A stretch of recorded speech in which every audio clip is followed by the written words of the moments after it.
Dude, nothing ruins my day faster than scammers. Anything from unknown numbers to rogue emails to random text messages, which no lie, some of them look pretty legit. Not only is it annoying though, it's also concerning, which is why today's video is sponsored by Aura. You see, Aura identifies and protects you from data brokers who sell your information online to robocallers, hackers, scam artists, the list goes on. Data brokers are legally required to erase your information though, if asked. The problem is finding them. That's why Aura does all the heavy lifting for you. And in return, you get that peace of mind. They offer parental controls, antivirus, VPN, password management, and identity theft insurance all in one app. All of this for a fantastic price. I used to pay for this stuff with 5 different subscriptions, but Aura makes it incredibly easy. But more importantly, they keep your information secure. We've been with Aura now for the past 6 months, and I'm amazed with how much information they've dug up and how they've continued to keep us secure. Fellas, don't let the bad actors continue to profit off of your private information. Visit our link down below to start a 2-week free trial with Aura today. Big thanks again to Aura for keeping our community safe. I also want to watch Myelin's lore videos because that's important context for what's happening this week with Season of the Wish. This is the one that I really wanted to watch. Welcome back, Guardians. Byf also has some good Ahamkara stuff. Are you guys okay with us? We'll watch both. Let's open up with this video here from Myelin. Bungie accidentally revealed some information about Season of the Wish, and that's intriguing me, obviously, because we just got a very small snip from the other day. But let's hit up both of these, okay? Welcome back, Guardians. The finale for Season of the Witch has happened. We've recovered an Ahamkara egg from Savathun and have deciphered the wish wall combination that will allow us to follow the witness through the portal. We've also been given a glimpse at the next season, Season of the Wish. But it was just a glimpse, so the question now is, what are we going to be doing next season? It wouldn't be much of a season if all we had to do is punch in a code into the Wall of Wishes.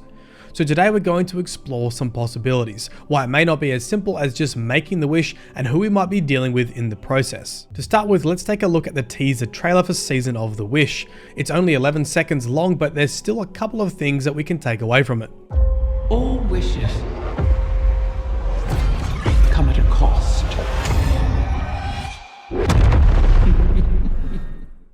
The most obvious thing here is Mara Sov, although we hardly needed a trailer to know she'll be part of next season. In fact, Era specifically mentions her this season, stating that she will know what to do with the information given to us by Savathun. Have a listen to this dialogue from Savathun's Spire. Eris, I've sent a message to the Techians, as you requested. Thank you, Ikora. Queen Mara will know the way forward. A long time ago, she listened when I warned of Oryx's imminent threat. With this, she constructed a throne world of her own. It saved her life. May she arm herself with our knowledge once again. This makes sense, as Mara is one of, if not the most knowledgeable beings we know when it comes to dealing with the Ahamkara. She has potentially hundreds of years of experience bargaining with them, and has even sometimes, as Riven puts it, won when making her wishes. She, along with the Techians, are also responsible for creating the Wall of Wishes that will need to input the wish combination given to us by Savathun. I talked about this wall in my previous video discussing the Ahamkara and the final wish, but the basic premise is that it uses a viral language that is very specific in order to prevent Ahamkara from twisting wishes, although the language isn't flawless. A proper understanding of the Wall of Wishes will be crucial in order to make our wish without any drawbacks or side effects, making Mara even more crucial as an ally. But as some of you may have noticed, the voice speaking in the trailer, though it sounds like Mara, it's likely not Mara. It has some sort of distortion to it, an effect very similar to when Riven spoke to us with the voice of other characters in Forsaken, suggesting that the speaker is in fact an Ahamkara. The most obvious answer is that we're hearing the newborn Ahamkara. However, that's not the only possibility. As far as I'm aware, Mara still has Riven's heart after we delivered it to the Techians in the last Wish raid. We may have killed Riven's body during the raid, but that's not much of an obstacle for an Ahamkara, with Riven speaking to us immediately after her death and later during the Shattered Throne dungeon. According to Imaru, she's not in a position to grant wishes anymore, but she could be useful as a source of information. What better way to learn about the Ahamkara than from an Ahamkara itself, assuming we can trust her, of course. Shiro-Chi even outright states that Riven is still valuable when we bring her the Ahamkara's heart at the end of Last Wish raid. Have a listen. Riven of 1,000 voices, architect of this city. Return to us for the sake of plans to come. Interestingly, if you look closely at the Ahamkara in the Season of the Wish preview trailer, you can see that it's actually partially transparent. Combine this with the appearance of the room, which seems to resemble the place where we deposit Riven's heart in Last Wish, it's possible we may be looking at a projection of Riven rather than a new Ahamkara hatched from the egg. Now, this script was written before the last TWAB, however, with the release of the TWAB, we actually got some information that supported this theory. Bungie tweeted from the Destiny the Game account, and if you inspect the image, the alt text reads as this: Mara Sov stands in front of Riven, Riven of 1,000 voices. Thanks to Barry on Twitter who showed this to me. So originally I thought this was the new Ahamkara that had taken on the form of Riven because they are shapeshifters. So now though, I would speculate that we have to make contact with Riven to better understand Ahamkara wishes, modify and improve the Wall of Wishes over 12 weeks of course, somehow contribute to the hatching of the Ahamkara egg. Once again, we don't know what this involves. Riven will likely help us understand it. And then of course, the season will end with the Ahamkara hatching, and hopefully we'll make a wish that's not twisted to follow the witness. So now let's talk about another couple of things that could happen. I just want to know, like, are we just going to be like, yeah, so I wish we can go inside of the Traveler? That just seems way too simple. By the way, like, what are the limitations of a wish? I need to know, like, the guidelines here. What are the wish guidelines? I feel like Genie from Aladdin laid the rules out pretty well for us. During the season that is Ahamkara adjacent that might be relevant, starting with the Dreaming City. Bungie has confirmed that we will be returning to the destination next season, which makes sense as it has ties to the Ahamkara ever since its creation. The city itself was created by Riven from the wishes of Mara Sov. It's also been visited by many Ahamkara over its lifespan, and of course, it has the Cursed Loop, the Taken Infestation and 3-week time loop plaguing the city since the Forsaken DLC. Once again, the Dreaming City curse was manifested by a wish. We don't yet know what we will be doing when we return, but considering the city was cursed by an Ahamkara wish, it seems likely there would be no better time to finally put an end to it. I'm going into pure speculation here, but it may even be an objective for the season, either as a favor to Mara in exchange for her help, or perhaps to prevent the curse from corrupting the Wall of Wishes. What are the chances the Dreaming City gets sunset? The reason why I bring it up, if you make it work lore-wise, like we sacrifice the Dreaming City to somehow impregnate the Traveler. They say they won't sunset stuff anymore. What was their exact wording? We still have some stuff get sunset. I'm just bringing it up, guys. I'm just bringing it up. I'm saying narratively, Bungie could spin it in a way that kind of makes sense. I'm not saying that the Dreaming City should be sunset. Obviously not. I'm just saying, what if in some way the 15th wish, the Ahamkara, also the curse loop that's present there, what if there's some sort of, sacrifice that involves the Dreaming City in order for us to enter the Traveler? How we'd actually go about breaking the curse is a much bigger question, and the answer could be anything. Although according to Savathun, the solution to breaking the curse is very simple. Could it be as simple as making another wish? Have a listen to Savathun's words from the lore entry, Thank You. It reads, "Here at the center, I lie to you the truth. You have everything you need to know, but I will give you a clue. As the duelist gives warning before she draws. The answer you seek to the Dreaming City is simple, not complex." Moving on from the curse, let's talk about what else the Guardian may need to achieve during the season. The Guardian could be tasked with fueling an Ahamkara wish. While Ahamkara are incredibly powerful, their ability to grant wishes appears to be somewhat tied to the power of those making the wish. This was told to us in Forsaken, where it was revealed that the curse on the Dreaming City was only possible because Riven was feeding on the desire of 6 elite god slayers to power it. I have no idea how much power it would take to grant us access to the portal in the Traveler, but considering the Witness, possibly the most powerful being in the known universe, is the only one to have successfully passed through it, it could be a significant factor. Would we be able to generate enough power to make such a wish? I need details on the wish list. Like, what are the drawbacks? What are the downsides? Look, is it too late to involve the 9? Probably so, huh? I was saying, like, it would be really cool if, like, I don't know, the 9 came out and was like, we're gonna help you get inside the Traveler. I guess it wouldn't make sense considering where they stand on this whole thing. They're like observers. The 9 don't care. You know, it almost seems like we're in a situation where it's like we're playing Infinity War, right? Infinity War / Endgame. We have the Avengers. And then what was the stuff that came after the Avengers? What was it called? Eternals. Thank you. Eternals. Are the 9 like Eternals? Is that like Bungie's next? Like they're gonna roll us into that story? I'm afraid if you don't involve the 9 in what we're doing now, and then you just kind of come in and like, you know, put them in there after the fact, it just won't hit as good. I would have loved to seen them involved, considering it's literally the universe. Brings us to the next possibility. What other powerful beings have a keen interest in the Ahamkara? That's right, the 9. Oh my God! I've covered the nature of the 9 Jesus, dude. Myelin, we are in sync many times, but the quick version of it is that they are galaxy-spanning clusters of sentient dark matter bound to the planets of our solar system. First time I watched this video. Back before Guardians exterminated most Ahamkara in the Great Hunt, the 9 were using them to try and accomplish their long-term goal of becoming corporeal beings. Their attempts failed, but the 9 appeared to have developed very close relationships with the Ahamkara to the point that some even referred to wish dragons as their children. Despite this, however, when the Hive god Oryx took Riven during his invasion of Sol, the 9 panicked, fearing the power of an army of Ahamkara serving the taken king, and resolved to kill all the remaining Ahamkara. Have a listen to the entry Re-Extinction. That's terrible. It reads, "Hurry. He will recruit them all if we do not act now. What can we do? Done cannot be undone. Everything is lost. Kill them where they creep and crawl. Let their bones whisper naught. The children, they are not our children. We have no time for sentiment. It is this, or we lay ourselves bare before the veil. No, we must before he takes them all. Imagine his power. Reach together now. No. That our touch be lethal. Riven, we will it so. The dreamer is lost, cull the rest."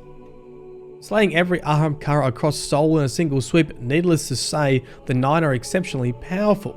So if we could convince the 9 to make the wish in our stead, something much easier said than done. Hold on. Are we just gonna gloss over the fact that the 9 exterminated all Ahamkaras simply because Oryx obtained 1? I mean, don't get me wrong, it's Riven, but still, I don't think we need to give the 9 a pass, guys. That's what I'm saying. I think that right there puts you up there with like you need to be on the extermination list. No, we did that in the Great Hunt. So what is he? What is Myelin talking about right here? Because he just read this out. It was the 9 and the Guardians. You're telling me we fucking teamed up with the 9 to kill all the dragons? They tricked us into doing it? Who made that leadership decision? Through Riven, basically? The Guardians killed some.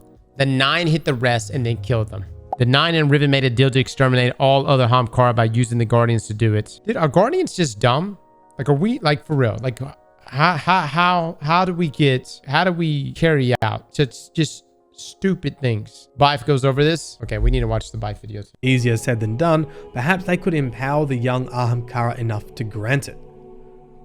And finally, like I said before, we could just be spending the season getting the egg to actually hatch using help and advice from Riven. We currently have no idea if special conditions must be met for Ahamkara to be born. While it's impossible to know for sure, seeing as Ahamkara feed on desire, it could well be a case of needing to feed the egg enough for it to hatch, in which case, again, the 9 seem like a solid option.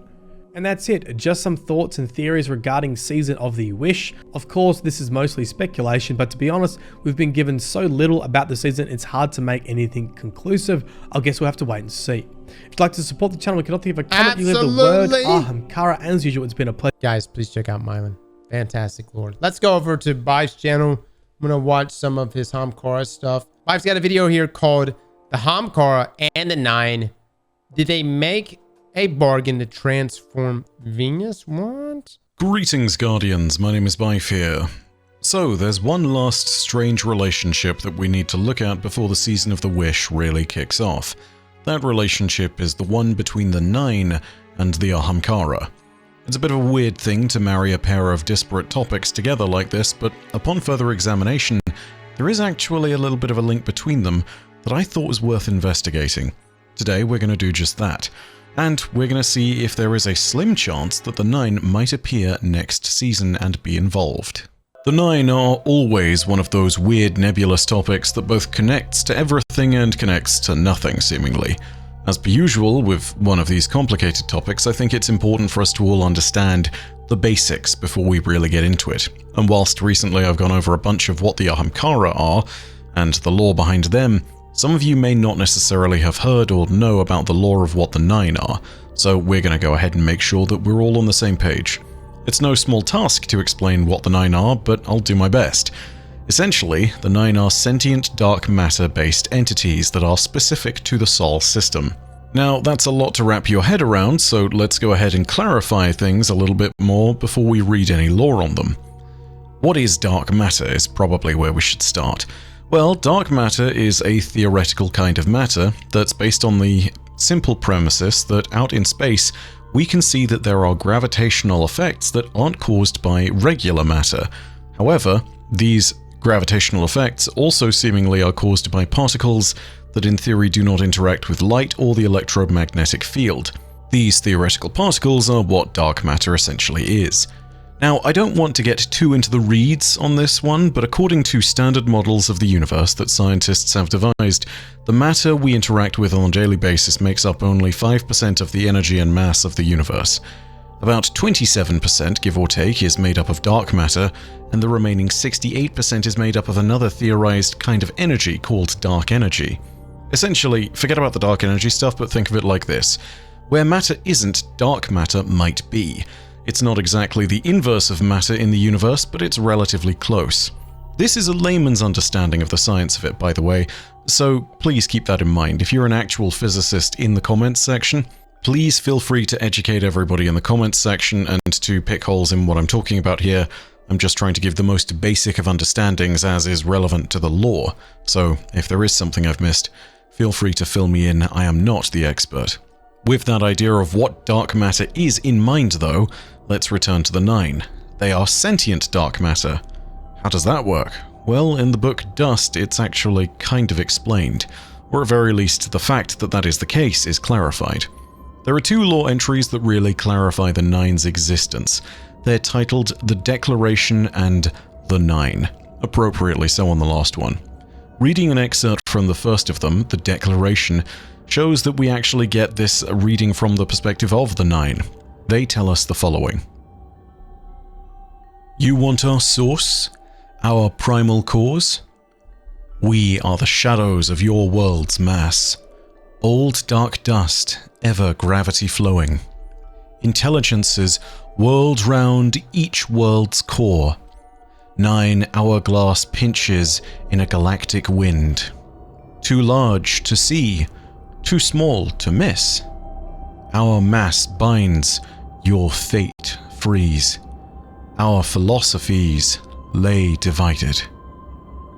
We try to guard and nurture you, and we cherish you as shadows cherish flame, watching your swift bright lives flicker, die, sustained by the patterns of your thought, but distant, unreachable, beyond what we are or what we were. The answer lies in severing. Two sides, a single coin. Alliance and contact, solitude and silence. So, all of that sounds and looks like a bunch of gibberish, but let's unpack some key bits of it. In particular, let's start with this line. We are the shadows of your world's mass, old dark dust, ever gravity flowing. That sentence pretty clearly spells out that they are indeed dark matter. This'll all make a lot more sense when you see the interpretation of this declaration that's given in the next entry in this lore book. This is an interpretation of the declaration given by the cryptarch Lavinia, who was seeking the Nine. These are her final notes about the Nine's nature, and with this, things are spelled out a lot more clearly. With a horror of revelation so absolute that it would drive her mad if she still had sanity to lose, Lavinia understands where the Nine have always been. They are within everyone, every system, every living and moving thing. Trillions and pentillions of slim, dark matter tentacles plunged through all our bodies, drinking up the complexity of our lives and thought.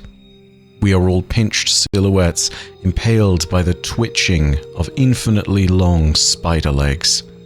Pentillions of slim, dark matter tentacles. Is that why Zer's face is, you know what I mean? The 9 are in me? Yeah. He has a condition cross, geesh. The 9 are again confirmed to be dark matter here, specifically with that line of trillions and pentillions of slim dark matter tentacles plunged through all our bodies, drinking up the complexity of our lives and thoughts. And it's really that last bit, drinking up the complexity of our lives and thoughts, that lends context to what the 9 are relative to us and the nature of their existence. Listen to a moment from these lines from the 9's declaration, and it gives you a little bit more context. We try to guard and nurture you, and we cherish you as shadows cherish flame, watching your swift, bright lives flicker, die, sustained by the patterns of your thought. Then take another look at Lavinia's revelation, the next lore page again, and you see these lines which give even more context and kind of reveal the heart of things. But life arose on the worlds at the heart of the 9. Tiny, complicated motions of ecosystems and metabolisms and computations. That life left mass shadows in the world of the 9, plucking at them like harp strings. From these trembles of structure, the 9 learned to seed enormous resonating waves, thoughts vaster than worlds. So the 9 awoke, and in time they understood that they were as fragile as they were mighty. For if the life that seeded their thoughts ever passed away, they too would vanish. That last bit is really the key. The 9 can't exist without us. Much like a shadow given form by a source of light, the 9 are given form by us as our inverse. They are dark matter transposed against our matter. Where we exist, they are like the negative of us. Without us, they wouldn't exist at all. Our thoughts, our lives, our complexities give them function, thought. Ultimately, I think it's best summarized by that last line that I pointed out in the Declaration lore entry, where it says, "Two sides, a single coin, alliance and contact, solitude and silence." If we are in alliance with the 9 and we do have contact with them, there will be equally alliances brought back to us, and contact will be made because the thing on the other side, the 9, it is alive. But in solitude, if only one exists or if the other ceases to exist, so would the other, and there would be silence forevermore. Okay, so that's exactly why the 9 are going to have to make a stand. I know a lot of people said a second ago that the 9 are just going to be pretty much sitting on the sidelines. But keep in mind, if the witness succeeds, then everything is gone. Of course, the 9 doesn't want that, because then they would cease to exist. This is the nature of the 9. They cannot exist without us. And that hopefully gives you a better idea of what the 9 are. So now that we understand the 9 and their nature a little bit better, why might they be so interested in the Ahamkara? The answer to that on the surface might seem fairly obvious. Ahamkara are beasts of paracausal ability. They have the capacity to reshape the world as they desire, or more fittingly perhaps as others desire. From that inverse, the 9 can take shape and grow, and become infinitely stronger or more resilient, if they should only wish it. That is something that we'll touch on in just a second. But of course, it's worth remembering that in the process of Destiny's history, the Ahamkara ceased to exist thanks to the Great Hunt. Their extinction was not inevitable, but it did have long-term ramifications on the city. And that's where we might want to start, by taking a look yet again at the Dust book. In this book we see the tale of Lavinia, a cryptarch who I mentioned earlier. Her obsession is a search for answers regarding the 9, and in this process the Ahamkara do actually come up. In particular, there's the entry titled The Bone, which sees Lavinia caught in the act of stealing an Ahamkara bone from the archives of the cryptarchy. That lore entry reads as follows. They are waiting for Lavinia in the courtyard of the ruined tower. although they do not strike until she holds the guilty object in her hand. A Titan in New Monarchy Red pins her to the ground. A hunter with a gun barrel as wide as the moon cuffs her and calls her a looter. Rahul has a watch on this one, the Titan remarks, consulting her black-tipped ghost. Says it's for her own protection. The hunter hisses and flinches back. She's got a bone. Get off her, enough! This new voice is strange to Lavinia, but the power in it can only be Ikora Ray's. You will never touch a mortal human in anger again. That is not our purpose. Thunder booms. Something detonates nearby. Lavinia's ears pop. She gets the sense that, voluntary or otherwise, the two New Monarchy Guardians have vanished. Lavinia tries to stand up, but vertigo and the cuffs pitch her sideways, and she lands hard on her hip. Master Ray, she gasps. I'm sorry, I should have filed it. Lavinia. Ikora's coiled fury has a tooth of fear in it. Open your left hand. There's a bone in her hand, a long chunk of jaw with one huge white protruding tooth. It's warm and comforting and solid. She clutches it protectively. The key. The egg tooth that will crack open the mystery of the Nine and put her back in her master's good graces and save her from the probation Rahul dropped on her when he hauled her out of the archives. With an effort of will that makes her shout out loud, she opens her fist and drops the Ahamkara bone. Ikora Ray makes it fly away. You weren't after that bone, it was after you. Did you make a wish, Lavinia? Did you ask to know about the Nine? She tries to explain that she didn't, that she only wanted to track the bone back to its source, Venus, hopefully, and then learn why the Nine needed the Ahamkara. Why do you think the Nine needed the Ahamkara? Ikora asks, dangerously. To make wishes, Lavinia pants. Zur didn't appear in the tower until the end of the great Ahamkara hunt. Whatever they used to get from the Ahamkara... She leaves it unsaid. Maybe the Nine are now getting it from Guardians. Ikora rubs her brow. I can't stop you. But if you keep looking, I can't protect you from the consequences. Help me, Lavinia begs. There's something here, something that connects everything. The trials, and the Ahamkara, and the Guardians, and the Nine. There are things the consensus knows about Gaul's attack, things they haven't told us. Ikora Ray puts up a finger. Lavinia shuts up. Choose. Are you going to go back to school and let me pretend you were never here? Or do I have to report you for theft of an Ahamkara bone? Lavinia takes a deep breath. I'm sorry, she says. I have to keep going. I'll try my luck. The tribunal's verdict is unanimous. Lavinia Garcia Umar Tavil has trespassed against her oath to guard the common welfare of humanity. She will never set foot in the city again. Damn. So there are some pretty startling implications from that lore entry. Zur only appearing to the Guardians in the tower after the Great Hunt's conclusion seems to imply that the Ahamkara were indeed a vital part of the Nine's plan, and that the Guardians represent a second-best choice. The lore here does give us a little more insight into the situation, from a source that some might not have anticipated.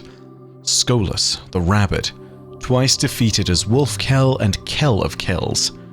Lavinia's exile from the Last City would bring her to the Reef, where she discovered a record of Skolas' last words before we put him to death in a trial by combat. The Prison of Elders record has Skolas saying the following. Mara. Skolas' mouth was not made for that name. Mara, do you hear? The Queen of the Reef sentenced him to the fate of all fallen, Lavinia's companion sighs, to strive and struggle and fail, but he was already lost. His mind broke at the Citadel, where he saw into time. Skolas blows white vapor. Frost crackles on his mask. You gifted me to the Nine, and they sent me back. People think you are a fool, that you made an error releasing me, led your people to die on my blade, as I led my people to die on yours. Lavinia's translator murmurs along with the Kel's words. The Nine's agent never told me why he released me. Now I know. You know also, I think. Both of you require the Guardians, and the Nine do not understand life and death. So they sent me back to you, to make the Guardians come. They did not comprehend the harm. I do not comprehend them either. I traveled among the Jovians for years, in their dominion, but I do not know the Nine. You, Mara Sov, you are the only one who bargains with them. You are the only one who has foreseen their role in the game.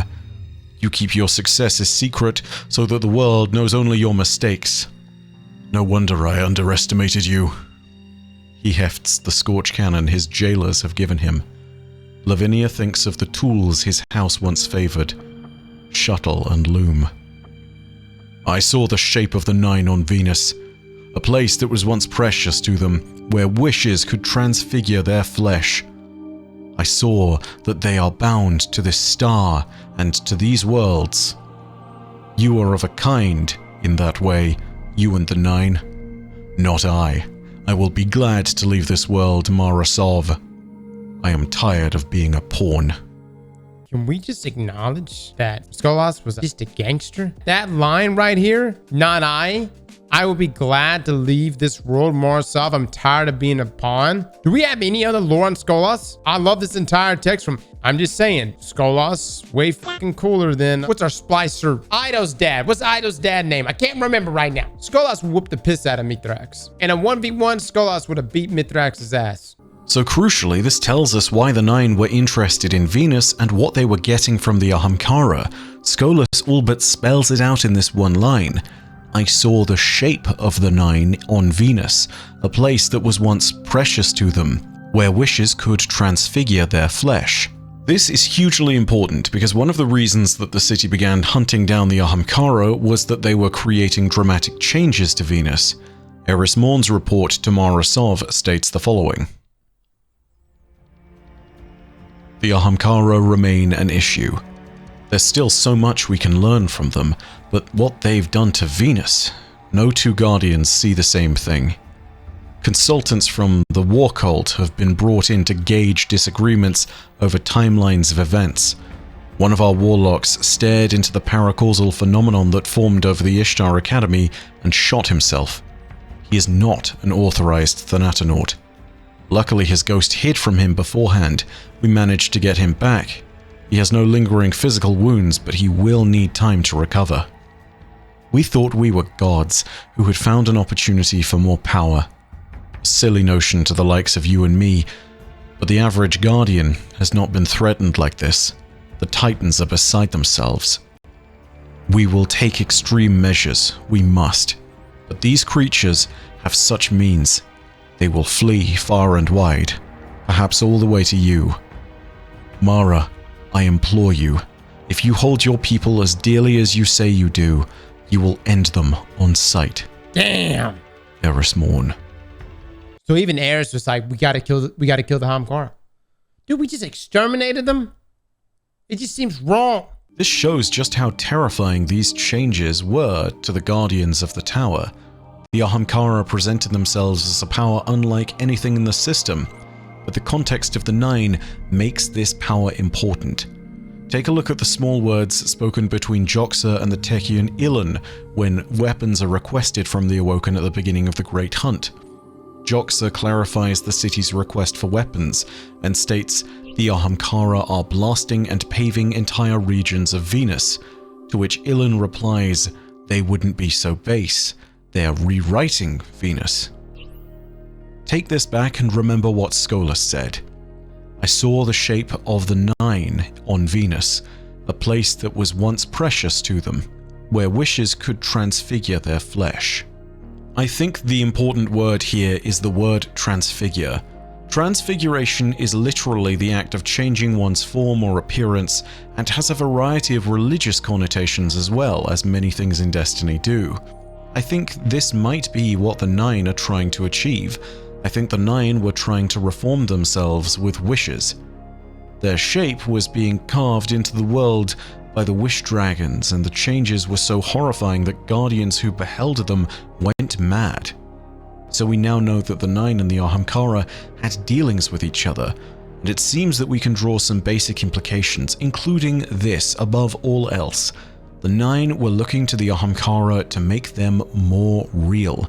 At very least, that's the assertion by all the parties who mention the Nine and Venus. Then we have various other facts and notes that we've gathered. First of all, there's only one being that seems to have had direct dealings with both the Nine and the Ahamkara that is prominent to this story, and that's Mara Sov. Yeah. We know from promotional art that she'll feature in the next season. She is the Queen of the Reef, after all. I'm going to be listening out for her words on both the Nine and the Ahamkara next season to see if there's something new we can learn about her and the Nine and... Me no understand? Don't worry, I got you. I'm about to give you the breakdown, the TLDR of this whole thing. potentially relations they have with the Ahamkara. Mara also has personal reasons to tangle with the Nine beyond this. Sieur Ido may still be out there. I'd also recommend that we all keep our eyes peeled for mentions of Venus, the Nine, the Ahamkara, the reason for the Great Hunt happening in the first place, and the means by which we might contact the Nine. Finally, given that this is in Awoken space, I would recommend looking into one last thing. Listen out for word of the Cocytus apertures. If A113 comes up, we may be interacting with it for one reason or another. For those of you who don't know, the Cocytus apertures, alternatively referred to as Station A113, is supposedly a series of gateway portals that link to the space controlled by the Nine themselves. No one has passed through or looked into these gateways without turning mad.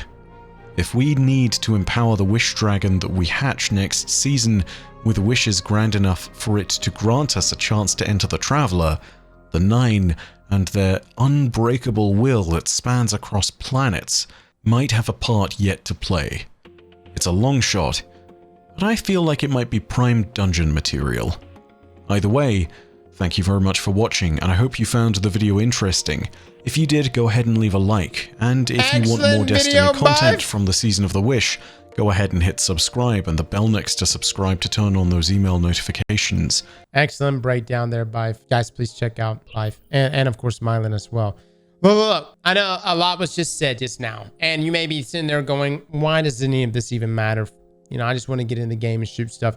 Look, you're going to be able to do that, but I like having context. And for me, there are some major story points and loose ends in our story that I hope to see some conclusions to, or at least some involvement in before going into the final shape. One of them being the Nine, the other one being Mara Sov, right? Ahamkara was a big surprise. I was not expecting that, but it almost seems too perfect that it comes down to the 15th wish and this Ahamkara egg.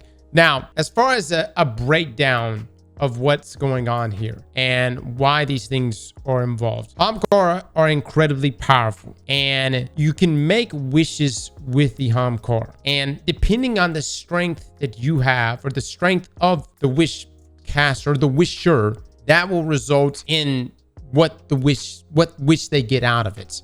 And so that has major effects on it. Now, I don't really know the depth to what was going on with the Nine and Ahamkara, other than what Byf just gave us here, which was that, you know, the Nine was essentially trying to wish themselves into being, wish themselves into our physical existence outside of their dark matter tentacle existence. I don't know. Anyways, they were trying to do that with Ahamkara. And I guess it's like a science project gone wrong. And they started being like these crazy paracausal scenarios in which our guardians, when we would peer into them, would go mad and go crazy. And I'm sure that affected just about everything that came across them. With that being said, all that really boils down to is that Mara's the key figure here. You know, she's the one that dealt with the Nine before and dealt with Ahamkara. And so everything's really just going to come down to her, hence why we're going back to the Dreaming City. Now, you may be wondering, since I've just brought it up, are we going to Venus this season? Is the dungeon going to take place on Venus? I don't know. I mean, what are the chances? Don't we technically have Venus in the game? Hold on. don't we technically have Venus in the game with Vault of Glass? So couldn't we have like some sort of Ishtar collective dungeon? It's only a zone. I'm just saying, like, I mean, can't you elaborate on that? I mean, one time Vault of Glass was accessible in the open world on Venus, which by the way was amazing. I miss Bungie doing stuff like that. When you could just literally be roaming about and suddenly you see a team of 6 hitting a raid or a team of 4 and you'd be like, hey, can I join you? With that being said though, I think that the 9 are gonna have to get involved. Again, we're in that in-game scenario where everyone has to get involved. I mean, the witness is coming for everyone. My question is was there ever an interaction between the witness and Ahamkara? Or was it just never necessary? Was the witness just so powerful that wishes, all that stuff was just beneath them? I'm curious. All right, guys, that's it. We'll know more here in a few days. I know it's going to involve Mara and Ahamkara. Hopefully the 9. We'll see what plays out. And then the question that we brought up earlier, is there a chance that the Dreaming City will be sunset or put in the DCV? And I know Bungie said it'll never happen again, but narratively, could it happen? Slap that like button like your mama told you right.